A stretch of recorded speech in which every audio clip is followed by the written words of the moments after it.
business or are you running a business? Valuation is the ultimate KPI. Hey there, it's Mike Langford. Welcome to the Modern Financial Advisor Podcast, brought to you by Truelytics, the one and only comprehensive advisor transition management platform. This week on the show, I have Calvin Williams, the CEO of Freeman Capital, with me to explore helping clients build wealth. Kind of sounds like a novel idea, right? As you'll hear in this conversation, there is a tremendous untapped opportunity for financial advisory firms who look beyond the mass affluent and high net worth and ultra high net worth segments. By focusing on underserved communities, Freeman Capital is taking what the startup community often calls a blue ocean strategy, meaning they're going after clients that other advisors are ignoring. It's really a fantastic conversation, chock full of great insights for you and your business. I think you're going to love it. Before we get to my chat with Calvin, please make sure you subscribe to the podcast on Apple Podcasts, Spotify, Google, SoundCloud, the YouTubes, or wherever you like to get your podcast jam on. And if you have a question or a suggestion for a topic or a guest for the show, shoot us an email, podcast@Truelytics, or podcast@Truelytics.com, that is, or swing by the website. Use that little contact form there. It will get to us. Love to hear from you, okay? All right, let's get to the conversation with Calvin Williams. Calvin Williams, so wonderful to see you. Welcome to the Modern Financial Advisor Podcast. Thank you for having me. It's my pleasure, and I'm excited to be here today. Nobody's more excited than me. You can't be more excited than me on my own show. I've been looking forward to this show ever since Jeremy Carnell introduced the two of us. It was like, you know, every once in a while somebody introduces you and like, oh, you should have Calvin on the show or whatever. Okay, well, yeah, I always kind of let it go how it goes. And then you get on the call with us. You and I were doing this prep call. I'm like, this dude's awesome. I can't wait to hang out with him. Like, we're like kindred spirits. You know, like, it's going to be fantastic. Exactly. Yeah, exactly. Totally bonding with somebody. Yeah. So speaking of that prep call, you mentioned something during that prep call that really hit me. You mentioned that you and the team at Freedom Capital focus on building wealth, not just managing wealth. And that kind of hit me like a little bit like a freight train, because I think it's so important. So let's dive in there. Back in 2019, I recorded a solo episode of this show, the Modern Financial Advisor Podcast, in which I urged advisors to look beyond the 1%. In response to a study revealed that 99% of Americans don't use a financial advisor. And the funny thing about that is, when I talk to advisors, very often they're like, hey, I don't know where to find new clients. They're looking for new clients, and yet they're everywhere you look. Most likely these people need you.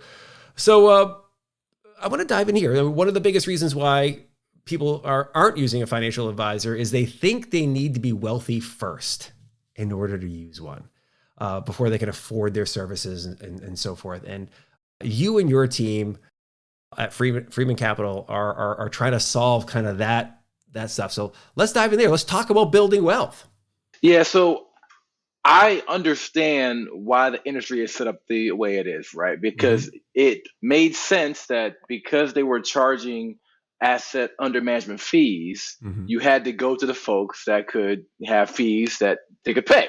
Yeah. So it makes total sense, right? So it's like it's not a bad thing just off of that note. But to your point, that then leaves a taste in people's mouth, like, well, if I'm not wealthy, then I can't, then I don't qualify to talk to someone. And so, what we really focus on here at Freeman Capital is how can we engineer our business model to focus on wealth building, because that is what the 99% need. They need a journey, a plan, and a methodology on increasing their net worth, not just on trying to maintain it and grow it. Because most of our folks, they're coming to us with negative net worth. And, because that's where, unfortunately, most of our society is right now. And so for us, we see wealth management and wealth building as two separate subsets that you have to build a different set of solutions to help people build wealth than just to help those who already have it and you're managing it. That's really, really smart. It's interesting. I've often said this about just people in general, is that we're really uncomfortable talking about money. And I think that's an American society thing. I'm not sure what it is like around the rest of the world. I'm ignorant to what it's like around in other countries. But in America, we're kind of taught that if you have a lot of money, you shouldn't talk about it, right? You should be kind of hey, that's rude. It's gauche. Yep. Don't talk about your money. And by the Right. way, if you have a lot of money, somebody else doesn't, and you might feel a sense of guilt that you have more than them, and they might want you to feel that way. But on the Right. flip side of that, oftentimes folks feel a little bit of shame, right? Like they should have more money. Right. That their financial life isn't going the way that it's somehow a reflection of like them as a human being, like that their worth as a human versus the reality of like, hey, it's just it's a money issue, right? And money Right. issues can be solved, right? Yep. How do you go about addressing that and attracting customers, clients to help solve that issue for them, right? So because as you said, like the industry is set up to serve people who already have money, right? And so they've gotten really good over the years of saying, hey, you got a lot of money? Come work with XYZ Financial. We're the Right. best shop for you. Right. How do you go about reaching out to folks that don't have it, or may have, like you said, that negative net worth, and letting them know, hey, we can help you and it's worth you working with us? So this to me is the most energizing part of being an outsider. When you, and I mean, we're, even geographically, we're headquartered in North Carolina. This is not Wall Street. Yeah. And so our whole mentality has to take into what are the standards, and then being a outsider, helping people on the outside how to help them get to feel comfortable to get started. Yeah. So one of the things that we did was we conducted one of the largest private millennial minority wealth studies that we can find, and we surveyed close to 4,000 people. Oh, wow. And even the term wealth made people feel guilty because they felt they didn't have wealth. And so even the jargon that the standard industry is taught to use turns off people who look up at those and say, I'm not there yet. And so it really comes from a standpoint of not just how do we take these same products and package them in a way that is more cost effective or anything like that, but it's like, how do you make the journey that the customer has to go through make them feel welcome, when historically and due to the barriers of the minimums in terms of AUM, or it could be from gender or from racial, like they did not feel comfortable even going to this space. You have to start from that place of them being uncomfortable and understand that in a very deep way to get them to go down the journey of building wealth. That is fascinating. I never even thought of that, to be honest with you. We throw around the term wealth management, Yep. or financial management, all that type of stuff a lot.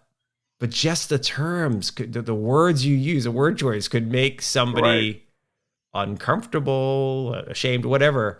Yeah. And almost shut down, right? It's you and I actually went on our prep call. We talked a little bit about fitness, about personal fitness and staying in shape and so forth. Yep. And if people who aren't watching the video, by the way, you're missing out. Two dudes who are just handsome as heck, just ripped. No, I'm just joking. We're not really ripped. I wish. That's my goal. Like, that's my New Year's resolution, and I'm not doing so well on it, but I got 300 more days to go. So exactly. Reasonably good expectations of being in shape. Yeah, exactly. But I think that's true for a lot of folks. It's less about, hey, a lot of folks aren't sitting there like, hey, I'm going to be wealthy someday in the classic sense of wealthy, meaning that I have, millions of dollars and I'm that top, fraction of 1% type of mentality. They're like, listen, I want to have a vibrant life, and finances are a core component about that. And some of the things you were hitting on, I think, speak to that concept of accessibility, right?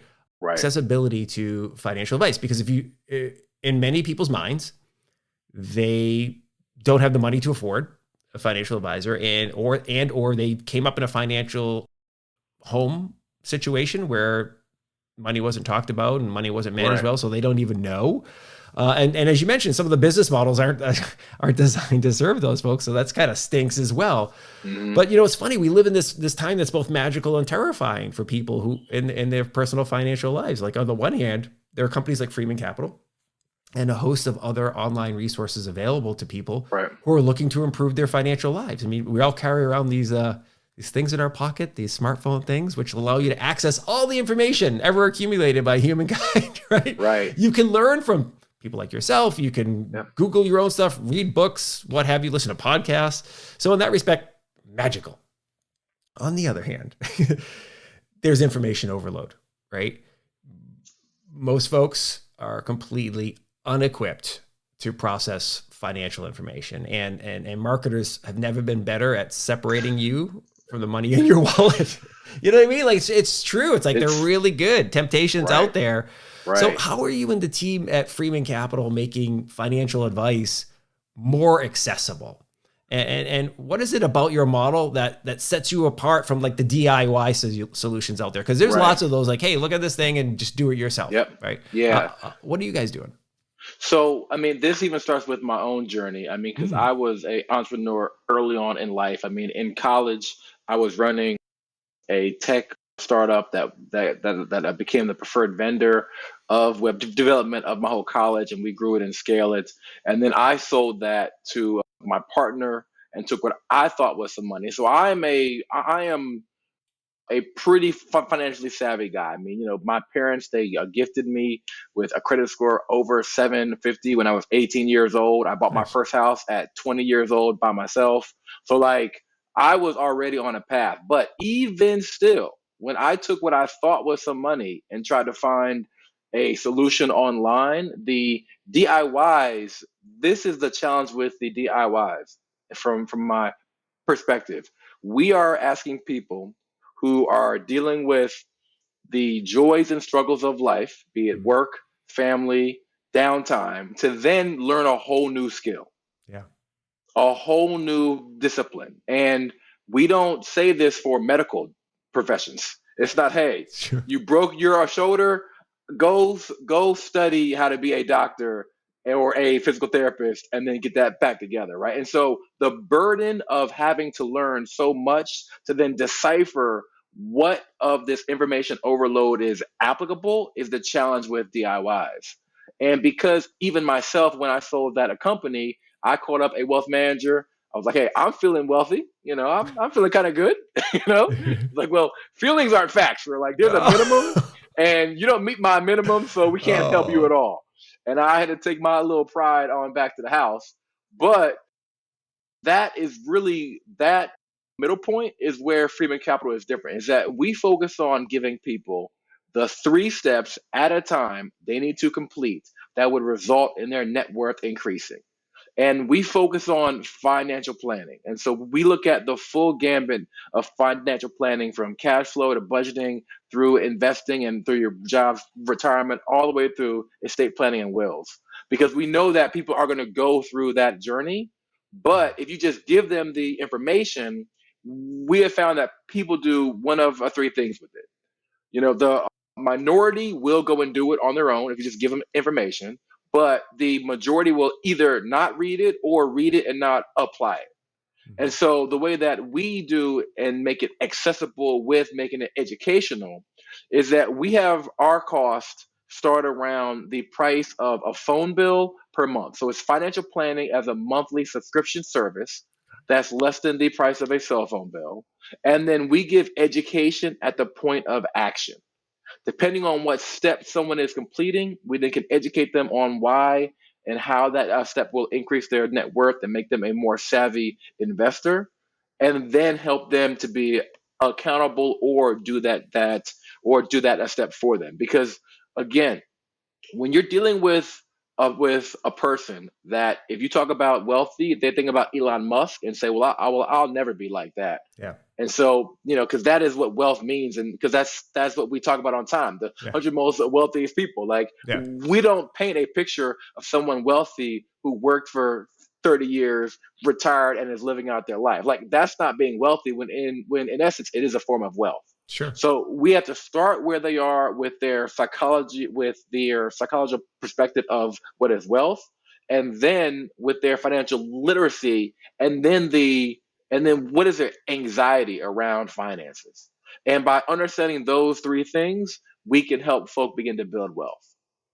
I love it. I love it. I'm fascinated by the subscription model for financial services. I know many folks in our industry might bristle at it, to be honest with you. I think the more traditional financial advisor, I think, but we are seeing some changes there. I've actually met a lot of financial advisors and firms that are starting to tinker around, like maybe subscription model is the right model for us. Right. But the ones that are bristling at it, it's like they might be nervous about the implications to their existing model that's working really well for them, right? I charge 1% AUM. I got this client years ago. I've grown that relationship and the assets that come along with it. 1%'s working for me, right? That type of thing. So, historically, I think one of the interesting things is, as it relates to the subscription model beyond that, is most financial advisors built their business via like what I would consider hand-to-hand combat, right? They're out there meeting people. In the early days of stockbrokers, they're dialing for dollars. Like they landed at a desk and like, Calvin, welcome to XYZ Financial. Here's a list of phone numbers for you to call. By the way, while you're at it, call your aunt, your uncle, your mom, your dad, your brother, your sister, everybody you went to high school with, invite them in, right? And then you go to these Chamber of Commerce meetings, these luncheon seminars. But once those advisors got to 100, 150 clients, or hit 50 million AUM, that's good, right? They just it's like that escape velocity for most of them, or they get fat, dumb, and happy, and they just kind of like, this is awesome. I work 30 hours a week. But the subscription model requires a completely different approach. It offers also dramatic benefits, as you laid out. How did you come to the subscription model, and what are some of the things that you and the Freeman Capital team have learned so far about using that to serve your clients? Yeah, so I will say that the subscription model offers a lot of advantages to the clients and puts a lot of pressure on the firms who make the switch. But for the customer that we are servicing, which, to be very clear, like it's not the accredited investor who we're targeting. Like, we're targeting folks who make between 50,000 and up to about 200,000 in annual household income. So middle America. And this customer is used to paying everything on subscription: phone, cell phone bill, internet, like everything is on a subscription.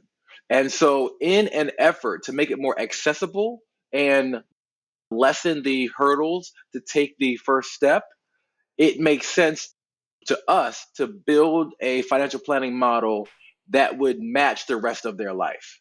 If they're used to paying subscriptions for everything else, it is easy for them to get like, oh, okay, financial planning through a subscription.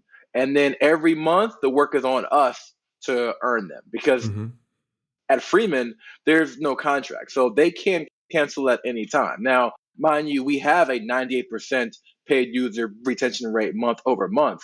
But the burden is on our company to add value to our users each month to ensure that they stay subscribed. And so that is why we focus on those actionable steps and drive home, let's build your net worth, because our interests are now directly aligned with that of the customer. And that's why they like the subscription model, and that's why they stay with us as we go on. I think it's absolutely fascinating. And I love the fact that it's so sticky, 98%.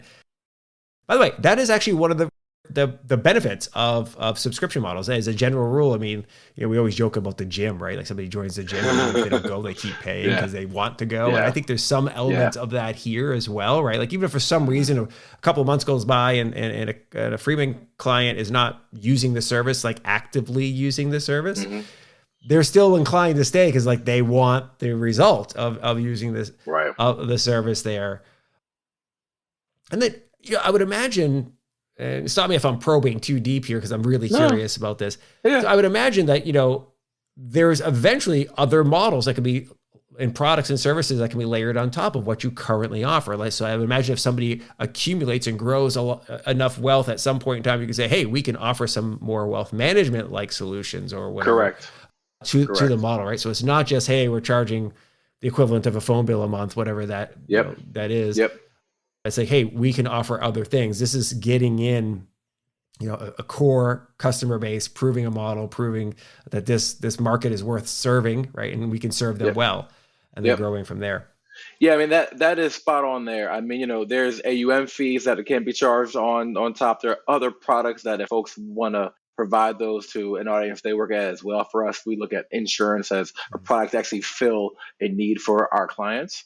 But the big thing is it's to experience the value of having a financial planner. You really can only do it by experiencing it. Like when you can sign up, it's like, you know what, I'll risk a phone bill's cost to work one-on-one with a planner. Like, oh, like well, this actually is good for me. And so, for us to get them over that initial hurdle, that's why we take this step. Because once they get to experience it and then they see, oh, well, if I just do these 3 things this month, my net worth is going to go up. I feel more wealthy. I am less anxious around my finances. And then that connection is made to Freeman Capital and to our planners. And then that connection is there. And then we keep building with them month over month. And so it really is a way for us to prove the value and to put the customer who is doing something that they've never done before. Because as you said, 99% don't even have a planner, never even talked to one. So it just lets them decrease their risk so that they can get used to it and see like, oh, I do deserve this. I should have this. And this is going to help me and my family be in a better position. That's fantastic.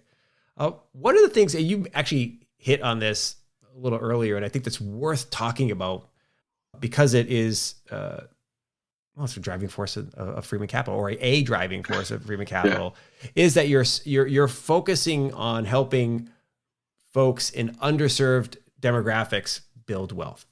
Yes. And not too long ago, I had a woman by the name of Laura Gregg on from FlexShares ETFs, and they had done this exhaustive study on diversity, equity, and inclusion in this space, and it was really impactful to me, and it was really fascinating. So the first thing that will jump out to anybody who goes to the freemancapital.co website is that the complexion of the folks featured on the site is decidedly darker than the one tends to see when they go to other financial advisory websites. Now, full disclosure here, that does not mean that other financial advisory websites are intolerant or racist or anything crazy like that. Okay, so this is not that type of conversation. What it means is like, you are targeting a very specific market, and not to the exclusion of other markets, but of course you've made a decision that this is where we want to go. This is the market we're going after. So I guess let's dive in on that. Why have you chosen to focusing on serving this niche, and what opportunities do you see there? Get what I'm saying? Yeah, I get exactly where you're going. Yeah. So, all right. So I want to frame up a opportunity for you. Okay. Sure. Mike, here is a opportunity. There is a demographic that is the fastest growing population in the country. They are experiencing the fastest income growth in the country because for whatever reasons, they weren't getting college degrees and stuff 100 years back. They are now becoming one of the most educated groups in the country. And as such, their income is growing, and in the next 30 years will become the majority within the U.S. population. Mm-hmm. That's the specifics of this demographic, okay? And based on that criteria, it's a good business move for us to focus on this demographic. Now, it happens that this demographic and me share a same ethnic background. Sure. But the driving force is, how can we help the most people who need it the most? And good, bad, or indifferent, that's people who are people of color, because historically, the wealth management industry focused on those who had wealth, and they're generally a lot more light than brown people. Okay, that's just. I gotta tell you something. I love this conversation, and I want to stay on this for a little while, because that's exactly what we talked about. Yeah, we talked about that with Laura Gregg. We position that as, this is an opportunity deal, right? Yes. This is not a, hey, industry, you need to do better.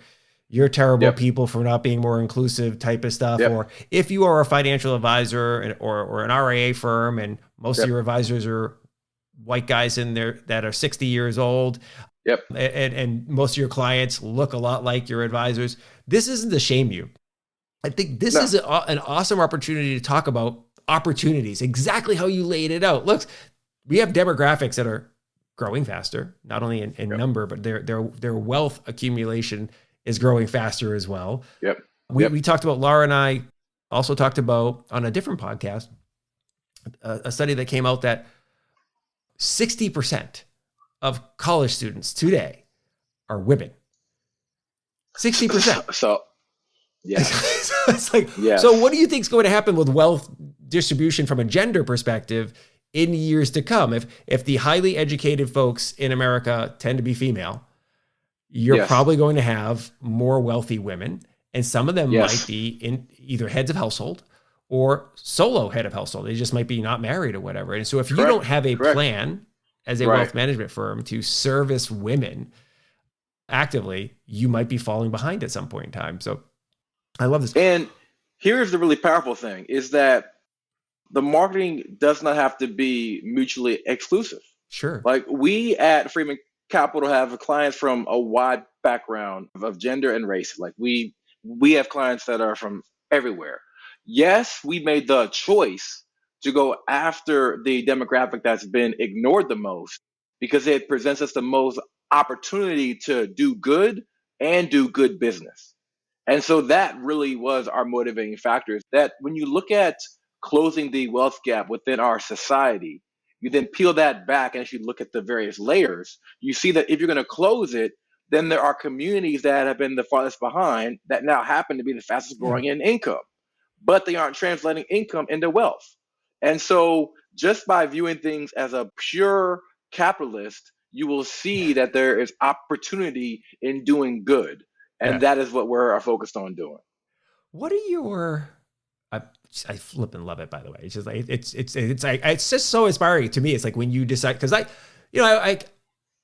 it's different because of my ethnic background. Is I look like most financial advisors in the world, except for the beard.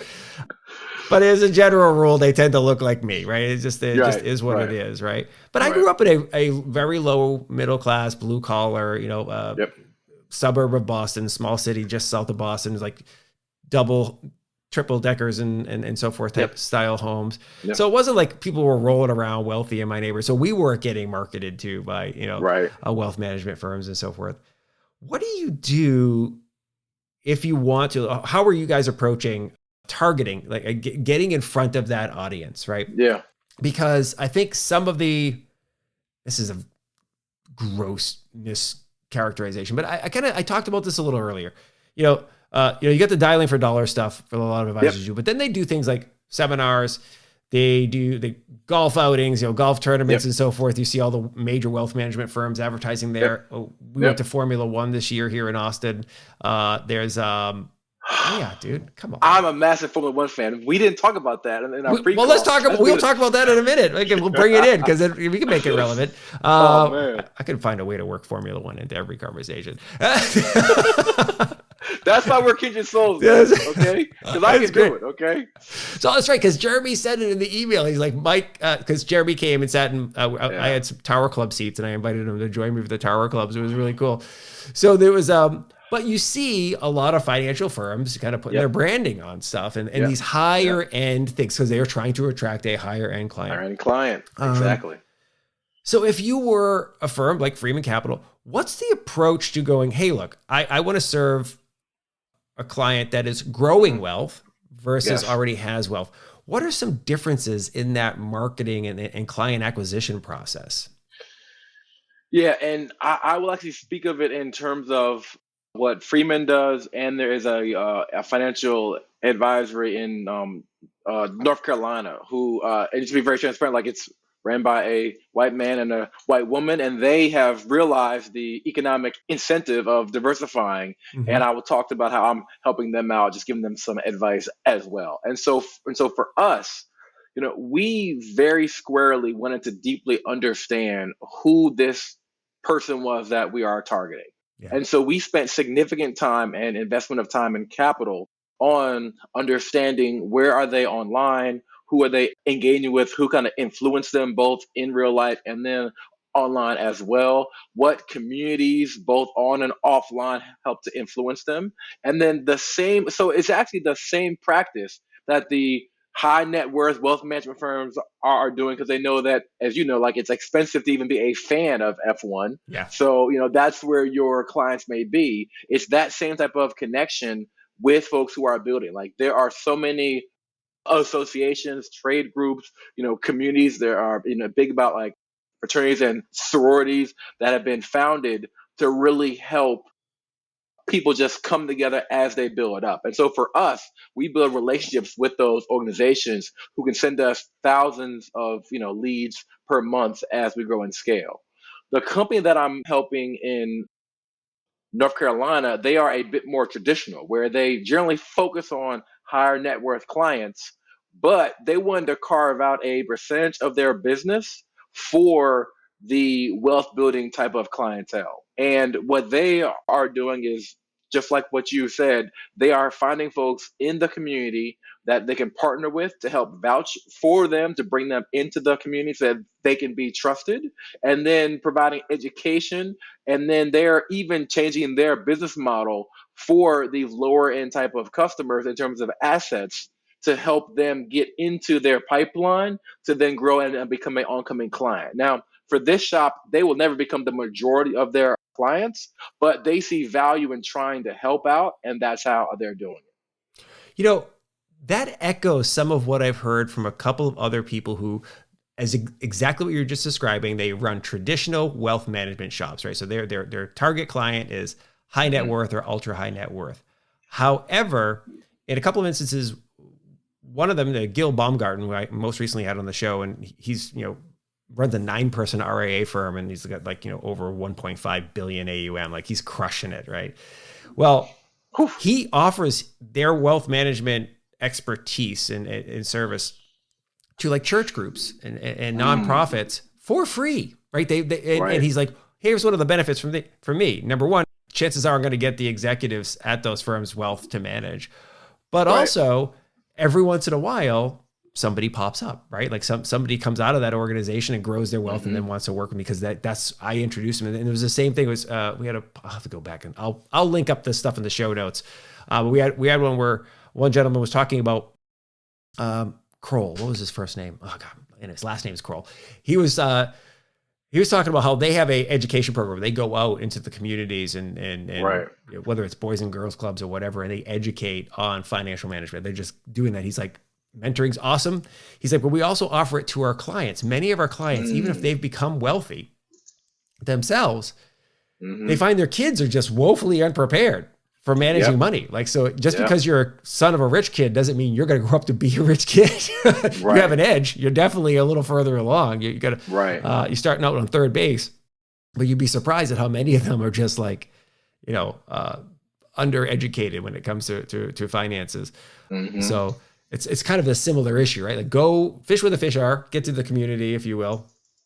Are you doing anything special digitally? Like, is there a way that you have found works best? That's massive for us. I'm not going to go too far to that. No, I want you to get the secret sauce. I'm not looking for the secret sauce. Yeah, I mean, for us in terms of digital, that is massive for us. I mean, we want to understand where folk are, what platforms they are on, the best messages that would resonate with them, and then bring them through the rest of our journey. Because for us, being that we are SEC registered and we can serve all 50 states, we want to capture as much of this market as we can, because we see that we're a bit of in that first mover category with providing this model with the target that we're focusing on.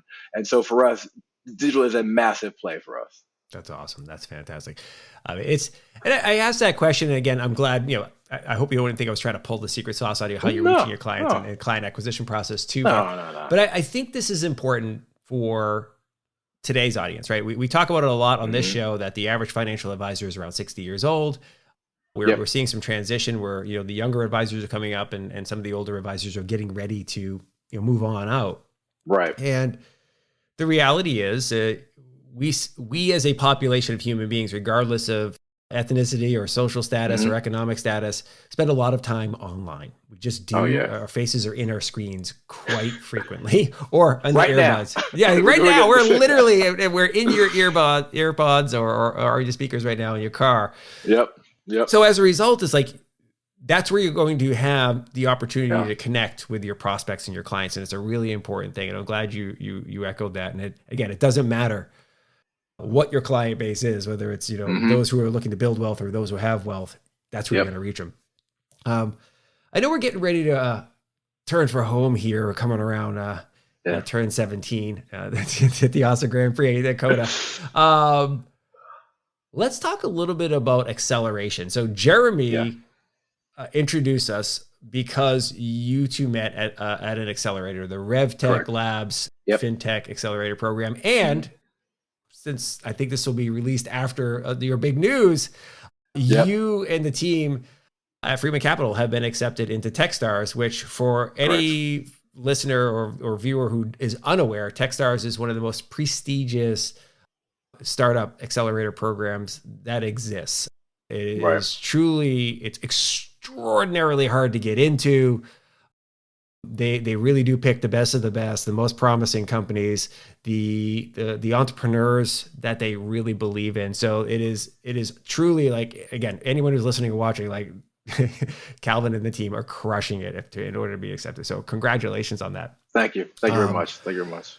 So let's talk a little bit about acceleration, right? F1 cars accelerate. We can still keep working beat the shit out of that, that analogy. By the way, I actually did, for anyone who's like, not sick of my race car talk just yet, I actually did a podcast a couple of years ago on, like, your financial firm should be like a racing team, right? In order to be successful. That would be good. I created a lot of analogies in there, but it's not just the driver behind the wheel that makes a firm it's go. the whole right? pit crew and everything. Everybody's gonna be operating. Everybody's gonna be operating. Exactly. You've all got an important job to do.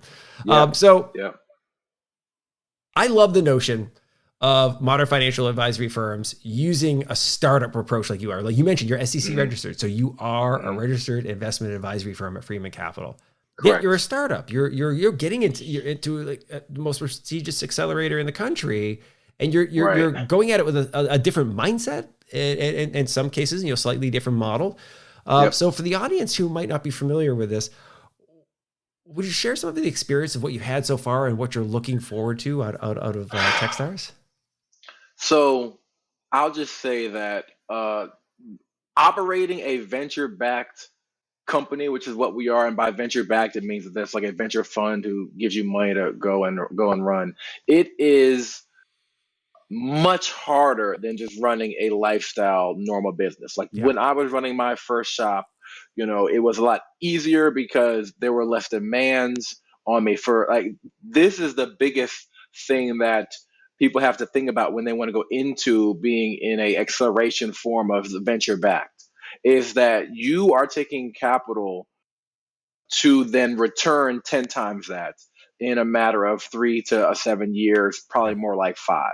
And so it just causes you to look at everything differently. It's like, back to that question around digital, and then how do we grow and scale? Like we can't do community events in 50 cities and reach the growth goals that we have as a platform and as a company. So when a founder wants to be venture backed, it basically means that you have to envision your whole business model as if you were already at $1 billion valuation, or a company that's worth that much based off of assets and not assets under management. Like it could be users, it could be whatever that ownership is, and then how to get there within a matter of years, and you are always going to be wrong. I love the fact that that's so funny.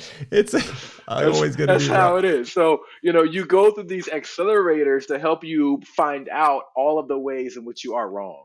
And so you want to be right on a few key things. You got to be right on who you're servicing and what product do they want, and the rest of this you probably won't even know. And so like that is the dichotomy of being in business as a venture-backed business, because you're really operating with players who only see success as a home run.